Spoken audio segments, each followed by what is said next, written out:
നമ്മൾ 4 മണിയോടെ അടുക്കുകയാണ്. ഇനി 2 മണിക്കൂറേ ഉള്ളൂ. അവസാനത്തെ 2 മണിക്കൂർ എന്ന് പറഞ്ഞാൽ ആവേശം കൊട്ടിക്കയറുന്ന സമയമാണ്. നമ്മുടെ തെരഞ്ഞെടുപ്പ് പ്രചരണം അതിന്റെ അവസാനത്തെ 2 മണിക്കൂറിൽ കലാശക്കൊട്ടിലേക്ക് കടക്കുമ്പോൾ ഇതാ പ്രേക്ഷകർ കാണുന്നത് ദൃശ്യങ്ങളാണ്. തിരുവനന്തപുരം പേരൂർക്കടയിൽ നിന്ന്, മലപ്പുറത്ത് നിന്ന്, പാലക്കാട്ട് നിന്ന്.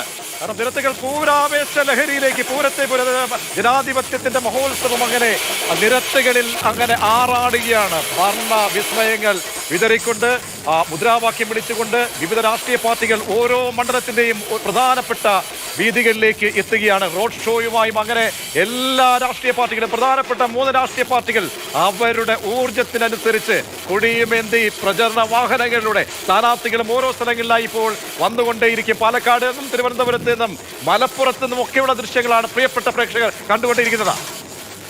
തിരുവനന്തപുരം, മലപ്പുറം, പാലക്കാട് എല്ലായിടത്തും ആവേശമാണ്. കേരളത്തിലെ 20 ലോക്സഭാ മണ്ഡലങ്ങളിലും ഇലക്ഷൻ പ്രചരണം അതിന്റെ അവസാനത്തെ മണിക്കൂറുകളിലേക്ക് കടക്കുകയാണ്. അവസാനത്തെ 2 മണിക്കൂറിലേക്ക് കടക്കുകയാണ്. കൃത്യം 6 മണിക്ക് സമ്പൂർണ്ണമായും പ്രചാരണം അവസാനിപ്പിക്കണം. അതിനുശേഷം പിന്നെ തിരഞ്ഞെടുപ്പ് പോളിംഗ് വരുന്നത് വരെയുള്ള സമയത്ത് ഉച്ചയോ ബഹളമോ ഒന്നും പാടില്ല. ജനങ്ങൾക്ക് സ്വതന്ത്രമായി ആശ്വാസത്തോടെ ജനങ്ങൾ മാത്രമേ കാണാറുള്ളൂ. ബാക്കിയുള്ള പുറത്തു നിന്നുള്ള എല്ലാവരും ആ മണ്ഡലങ്ങളിൽ നിന്നും പോകും. സ്വസ്ഥമായിട്ട് മനസ്സിൽ കൂട്ടി കിഴിച്ചുകൊണ്ട് ആരാണ് ഞങ്ങളുടെ പടനായകൻ, ആരാണ് ഇനി 5 വർഷത്തേക്ക് ഞങ്ങളുടെ ജനനായകൻ എന്ന് പരുവപ്പെട്ട മനസ്സുമായി അടുത്ത 3-ാം നാൾ പോളിംഗ് ബൂത്തിലേക്ക് ചെല്ലുന്നു.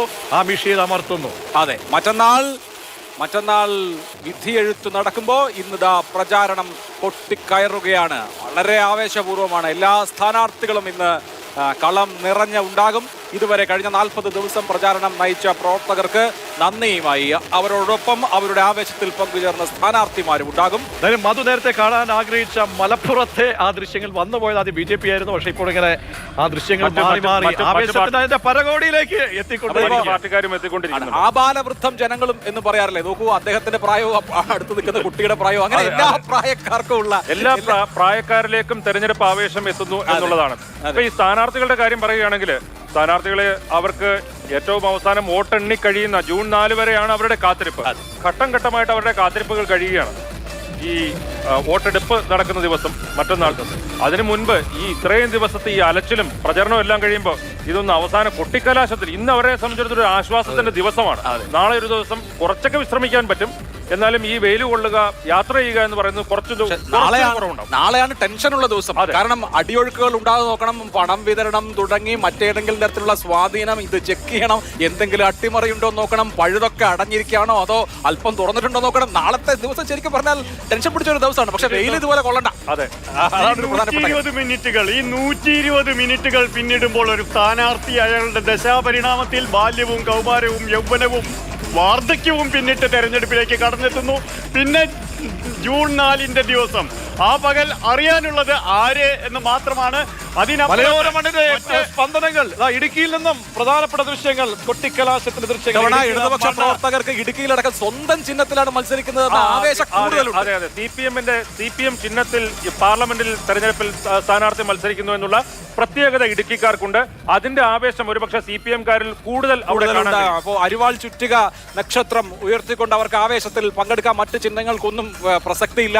KS ഹംസയടക്കം എല്ലാവരും അരിവാൾ ചുറ്റിക നക്ഷത്രത്തിൽ മത്സരിക്കുന്നു. മറ്റ് രക്ഷയില്ലല്ലോ. കാരണം 52 മണ്ഡലങ്ങളിലാണ് മത്സരിക്കുന്നത്. അപ്പോൾ അതിൽ നിന്ന് തീർച്ചയായും കേരളത്തിൽ നിന്ന് ഒരു നമ്പേഴ്സ് വേണം. തീർച്ചയായും വോട്ട് ശതമാനം വളരെ പ്രധാനപ്പെട്ടതാണ്. CPIയെ സംബന്ധിച്ച് 4 മണ്ഡലങ്ങളിൽ നെൽക്കതിർ അരിവാൾ ചിഹ്നത്തിൽ അവരും മത്സരിക്കുന്നു. അങ്ങനെ ആവേശത്തിൽ ബാലന്റെ ആശങ്ക തിരുത്തി വേറെ ലൈനിലേക്ക് പറഞ്ഞത്. അങ്ങനെ സത്യത്തിൽ ബാലൻ പറഞ്ഞ ആ മണ്ടത്തരമാണ് വലിയ തോതിൽ തെരഞ്ഞെടുപ്പ് കാലത്ത് കറങ്ങി നടന്നത്. അല്ല, ഇത് ഇപ്പോ ഈ ആദ്യം മോദി സർക്കാർ വരുന്ന സമയത്ത് മണിശങ്കര അയ്യർ നടത്തിയ ഒരു പ്രസ്താവന, ചായക്കാരൻ ചായ വിറ്റ് നടന്ന അത് BJP കൃത്യസമയത്ത് പിടിച്ചെടുത്തിട്ടാണ് ചായ്പേ ചർച്ച തുടങ്ങിയതും വലിയ രീതിയിൽ കോൺഗ്രസിനെതിരെ ഉപയോഗിച്ചതും. എന്ന് പറയുന്ന പോലെ AK ബാലന്റെ വായിൽ നിന്ന് വീണ ഈ ഒരു കാര്യം കോൺഗ്രസ് കൃത്യസമയത്തെടുത്ത് ഞങ്ങൾ ചിഹ്നം സംരക്ഷിക്കാൻ വേണ്ടിയില്ല, രാജ്യം സംരക്ഷിക്കാൻ വേണ്ടിയിട്ടാണെന്നുള്ള മുദ്രാവാക്യം കേരളത്തിന് ഒരറ്റത്ത് നിന്ന് മറ്റേ അറ്റം വരെ ഈ പറഞ്ഞ കവലകളിൽ നമ്മൾ സംവാദം നടത്തി പോകും. എല്ലായിടത്തും ആരെങ്കിലും ഒക്കെ വരുന്നത് നിങ്ങൾ ചിഹ്നം സംരക്ഷിക്കാനല്ലേ മത്സരിക്കുന്നതെന്ന ചോദ്യം ഉയരാതിരുന്നിട്ടില്ല. ഈ ഇലക്ഷനിലെ ഏറ്റവും കൂടുതൽ ആവർത്തിക്കപ്പെട്ട സാധനമായിരുന്നു. അഭിലാഷ്, ഈ നിമിഷത്തിൽ ഈനാമ്പേച്ചിയും മരപ്പട്ടിയും ഒന്നുമല്ല ജനങ്ങളുടെ മനസ്സിൽ. അത് രാഷ്ട്രീയ മനസ്സാണ്.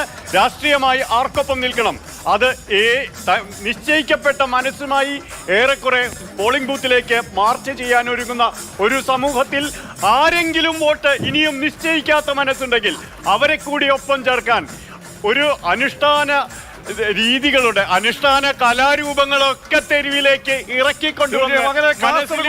പാറശാല വരെ അങ്ങനെ തിരയടിച്ചുകൊണ്ടേയിരിക്കുകയാണ്. കടൽ പോലെ, തിരമാലകൾ പോലെ ഇനിയുള്ള നിമിഷങ്ങൾ അങ്ങനെ ഇടവേള എടുത്തിട്ട് വരാം പ്രജീഷ. ഇടവേള എടുത്തതിന് ശേഷം നമുക്ക് കൂടുതൽ കളർഫുൾ ആയ ദൃശ്യങ്ങൾ ഇനി കാണാനിരിക്കുന്നേ ഉള്ളൂ.